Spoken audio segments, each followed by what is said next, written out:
Robin McKenzie, we understand, stumbled on this, and you give an analogy, or I guess a parallel to the discovery of penicillin, and how that was a serendipitous finding as well. And so, and for so long, many would think that, okay, the McKenzie method, or this mechanical diagnosis and therapy, it's for people with back and neck pain, but that's not the case. No, most musculoskeletal problems are mechanical. And when you examine them with repeated testing, you find directional preferences. One of the absolute keys to solving extremity problems is to look at the spine. And so therapists that train with MDT, one of the first things they learn is to cover the spine, eliminate the spine as a source of pain. And so whether it's shoulder, hip, knee, whatever, examine the appropriate area of the spine to see if that movements in those areas will affect those joint symptoms.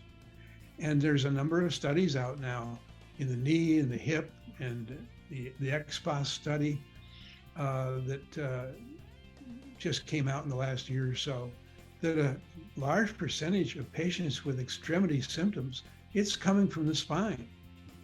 And you can easily determine that by examining the spine and see what effect you can have on the shoulder pain or on the hip pain. Mm-hmm. And anywhere from 30 to 40% of those patients, the pain of those patients, it's coming from the spine. It has nothing to do with the joint where the pain appears to be coming from. So once you clear the spine, if you don't find anything in the spine, then there's another 30 or 40% that have a directional preference in that body part, in that joint that is presenting with a symptom. So shoulders, hips, and knees can have directional preferences, but you first better rule out whether it's coming from the spine or not. Mm-hmm. And then look at the peripheral joint. So between those two sources, we're diagnosing 60, 70, sometimes 80% of peripheral pain has a directional preference. It's just a matter of determining whether it's in the spine or in that particular joint or not. And that totally revolutionizes how we diagnose these peripheral joint pains.